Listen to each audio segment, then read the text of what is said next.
Hello student, आप कैसे हैं? उम्मीद करती हूँ आप अच्छे होंगे। इससे पहले हम आपकी स्पर्श भाग 2 हिंदी बुक में से मनुष्यता कविता के 4 स्टैंजा पढ़ चुके हैं। विचार लो कि मृत्यु हो न मृत्यु से डरो कभी। एक बार रिवाइज कर लेते हैं इन चारों को कि मैथिली शरण गुप्त जी ने बताया है कि मनुष्य मरणशील है, इसलिए उसे मरने से नहीं डरना चाहिए और उससे अच्छे काम करते हुए मृत्यु को प्राप्त करना चाहिए। जो मनुष्य दूसरों की भलाई करते हुए, देश की रक्षा करते हुए, दया दिखाते हुए, करुणा करते हुए अपने प्राणों को न्यौछावर करता है, वही अच्छी मृत्यु को प्राप्त करता है। ये कवि ने हमें बताया है। ऐसे ही उदार पुरुषों को ये धरती सदैव पूजती आई है, सम्मान करती आई है उनका। और भारत देश तो वो देश है जहाँ दया के लिए, दान के लिए बड़े बड़े राजाओं ने अपना सब कुछ न्यौछावर कर दिया। उसके उदाहरण दिए हैं। राजा रंतिदेव ने भूखों के रक्षा के लिए अपना हाथ का खुद भूखे रहकर दूसरों को भोजन दिया। ऋषि दधीची ने देवताओं की रक्षा के लिए अपनी अस्थियों का दान कर दिया। राजा सितीश ने कबूतर के प्राण बचाने के लिए अपना मांस दान में कर दिया। और हंसते हंसते वीर कर्ण ने भी अपने शरीर का कवच कुंडल दे दिया। तो ये शरीर नश्वर है, इसके लिए हमें डरना नहीं चाहिए। वही मनुष्य है जो अच्छे काम करते हुए, मनुष्यता के काम करते हुए आगे बढ़े। सहानुभूति सबसे बड़ा धन बताया है कवि ने, यही सबसे बड़ा खजाना है। दूसरों के प्रति, दूसरों के सुख दुख को अपना सुख दुख समझकर हम संसार में रहें, सबके साथ सहायता के लिए, मदद के लिए तैयार रहें। धरती को सबको वश में करने वाली बताया है। गौतम बुद्ध ने जिस तरीके से दया का पाठ लोगों को सिखाया, लोगों ने प्रारंभ में उसका विरोध किया, लेकिन बाद में जब उन्हें दया की महिमा पता चली तो विनीत होकर, यानी झुककर उनका स्वागत किया और उनकी बात को माना, है ना। बुद्धम शरणम गच्छामि, धम्मम शरणम गच्छामि, संघम शरणम गच्छामि। ये बुद्ध धर्म के हैं कि मैं संघ की शरण में जाऊँ, बुद्ध की शरण में जाऊँ, धर्म की शरण में जाऊँ। तो ये यहाँ तक हमने पढ़ लिया था। अब आगे हम पढ़ते हैं। रहो न भूल के कभी तुच्छ वित्त मदान तुच्छ वित्त में। वित्त यानी धन, मदान यानी मद में अंधा, मद यानी घमंड। और घमंड जब हम करते हैं तो हम अंधे की तरह, यानी छोटा बड़ा अपना पराया नहीं देखते। तो इसमें हो गया मद यानी घमंड में अंधे होना। अंधे होना यानी उचित अनुचित का भाव ना पता चलना। दूसरा है वित्त। वित्त यानी धन, और धन को कैसा बताया है कवि ने? तुच्छ, जिसका कोई ज्यादा महत्व नहीं है। रहो न भूल के कभी मदांध तुच्छ वित्त में। धन की खातिर, इस तुच्छ धन के कारण, निम्न धन के कारण, नगण्य धन जिसकी कोई वैल्यू नहीं है, जिसका कोई महत्व नहीं है, इस धन के लिए तुम घमंड में अंधे मत बनो। ऐसा तो आने जाने चीज, आज आपके पास है कल दूसरों के पास है, किसी के पास कम है किसी के पास ज़्यादा है, तो इन्हें घमंड नहीं करना चाहिए। सनाथ जान आपको करो न गर्व चित्त में। सनाथ यानी सब ओर से सफल मानकर, सिद्ध मानकर, शक्तिशाली मानकर अपने आप को गर्व चित्त में, मन में घमंड मत लाओ। चित्त यानी मन। अनाथ कौन है यहाँ, त्रिलोकनाथ साथ है। कभी कहते हैं संसार में अनाथ यानी जिसका कोई ना हो, ऐसा तो कोई भी नहीं है। क्यों? त्रिलोकनाथ साथ है, तीनों लोकों के स्वामी उनके साथ है। सबको भगवान ने बनाया है, तो भगवान ही जिसके माता पिता हैं वो अनाथ कैसे हो सकता है? तो घबराने की आवश्यकता नहीं है। दयालु दीन बंधु के बड़े विशाल हाथ है। उस दयालु, दीनों के बंधु यानी गरीबों के मित्र, भगवान तो सबकी रक्षा करते हैं, उसके बड़े बड़े हाथ हैं, वो सबकी रक्षा करता है। अतीत भाग्यहीन है, अधीर भाव जो करे, वो मनुष्य तो बहुत ही अभागा है। भाग्यहीन यानी अभागा, जो अधीर यानी व्याकुल हो जाता है मन में। हमें व्याकुलता का भाव, बेचैनी का मन में भाव नहीं लाना चाहिए, क्योंकि भगवान हमारे साथ हैं, उस पर विश्वास होना चाहिए। वही मनुष्य है जो मनुष्य के लिए, दूसरों की रक्षा के लिए अपने प्राण न्यौछावर कर दे। अगला है बच्चों, अनंत अंतरिक्ष में अनंत देव है खड़े। अनंत अंतरिक्ष है जिनका कोई अंत नहीं है, और असंख्य देवता वहाँ खड़े हुए हैं सबकी मदद के लिए। समक्ष ही स्वभाव जो बढ़ा रहे बड़े बड़े, उनके सामने अपनी शक्ति से, अपनी भुजाओं से आप आगे उन्नति की ओर बढ़े और बढ़ते जाएं। भगवान सबकी मदद करेंगे। परस्पर अवलंब, परस्पर अवलंब, परस्पर अवलंब यानी एक दूसरे का साथ देते हुए, परस्पर, इसमें संधि हो गई अवलंब, परस्पर अवलंब, ठीक है, यहाँ पर संधि हो गई है अवलंब, अवलंब यानी सहारा, परस्पर यानी आपस में एक दूसरे का सहारा बनकर, एक दूसरे का सहारा बनकर।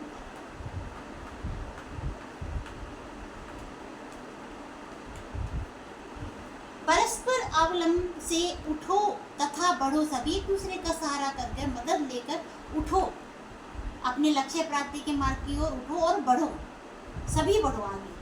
अभी अमृत्य अंक में अपंक हो चढ़ो कभी, अमृत्य अंक यानी उस अमृत्य अमर लोक की गोद में सब अपंक होकर, अपंक यानी बिना किसी बुराई के, पंख होते हैं कीचड़, यानी इस संसार की किसी बुराई से, लोभ, मोह, काम, क्रोध, इन सब बुराइयों से दूर होकर सब आगे बढ़ो, अपंक होकर बढ़ो, इन बुराई में लिप्त हुए बिना बढ़ो, चढ़ो आगे, उन्नति करो। रहो नहीं हो कि एक से न एक काम और का सरे, अपने मन में ये भाव मत लाओ कि मेरे बिना तो उसका काम चल नहीं सकता, ऐसा कुछ नहीं है बच्चों। इस संसार में ये दुनिया चलती रहती है, लोग आते रहते हैं जाते रहते हैं, तो हमें अपने मन में ये विचार नहीं लाना चाहिए कि मेरे बिना तो ये काम हो ही नहीं सकता। तो अपने मन में ये बात मत लाओ कि दूसरे का काम नहीं कर सकता, यानी सिद्ध नहीं हो सकता। वही मनुष्य है जो मनुष्य के लिए अपने प्राण न्यौछावर कर दे। मनुष्य मात्र बंधु है।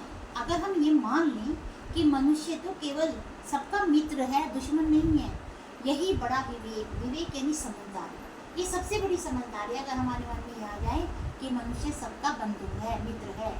पुराण पुरुष स्वयं पिता प्रसिद्ध एक है, पुराणों में भी कहा गया है, वेद और पुराणों में भी, कि स्वयं भू पिता जो स्वयं उत्पन्न हुए हैं वो पिता ब्रह्मा जी सबके एक ही हैं। ब्रह्मा जी ने सृष्टि का निर्माण किया है, तो सबके पिता एक ही हैं। फलानुसार कर्म के अवश्य बाह्य भेद है, अपने अपने कर्मों के फल के अनुसार बाहरी भेद जो हमें दिखाई देता है, कोई छोटा है, कोई मोटा है, कोई लंबा है, कोई नाटा है, कोई पैसे वाला है, कोई अमीर वो गरीब है ना, कोई बिल्कुल बीमार है, कोई स्वस्थ है, ये अपने अपने कर्मों के अनुसार सबको बाहरी भेद, बाहरी जो ऊपर से हमें अंतर दिखाई देता है, लेकिन आत्मा तो सबकी एक है। परंतु अंतर एक में प्रमाण भूत वेद है, अंतर आत्मा सबकी एक है, इसका प्रमाण हमें वेदों में भी मिलता है। अनर्थ है कि बंधु ही ना बंधु की व्यथा हरे, ये तो सबसे बड़ा अनर्थ है कि बंधु ही भाई के दुख को दूर ना करे। इसे क्या बताया है कवि ने, अनर्थ बताया है कि हमें भाई होकर आपस में एक दूसरे की मदद अगर हम ना करें तो ये तो बहुत ही अत्याचार की बात होगी, है ना। वही मनुष्य है जो मनुष्य के लिए अपने प्राण न्यौछावर करते। चलो अभीष्ट मार्ग में सहर्ष खेलते हुए, कवि कह रहे हैं कि अपने अभीष्ट जो आपने अभिलाषा की है, इच्छा की है, क्या लक्ष्य आपका है, उस मार्ग में हंसते हुए, सहर्ष यानी खुशी के साथ, खेलते हुए मस्ती से आगे बढ़ो। विपत्ति यानी मुसीबत, विघ्न यानी रुकावट जो पड़े, जो भी रास्ते में उन्हें ढकेलते हुए, इन्हें दूर करते हुए। घटे ना हेल मेल, हाँ आपस में समझौता हेल मेल नहीं कम होना चाहिए। बढ़े ना भिन्नता कभी, भिन्नता यानी अलग बात नहीं, स्वार्थ भावना नहीं बढ़नी चाहिए कि मैं आगे बढ़ जाऊँ ये पीछे रह जाए, तो ये भिन्नता, ये अलग वाली भावना नहीं आनी चाहिए।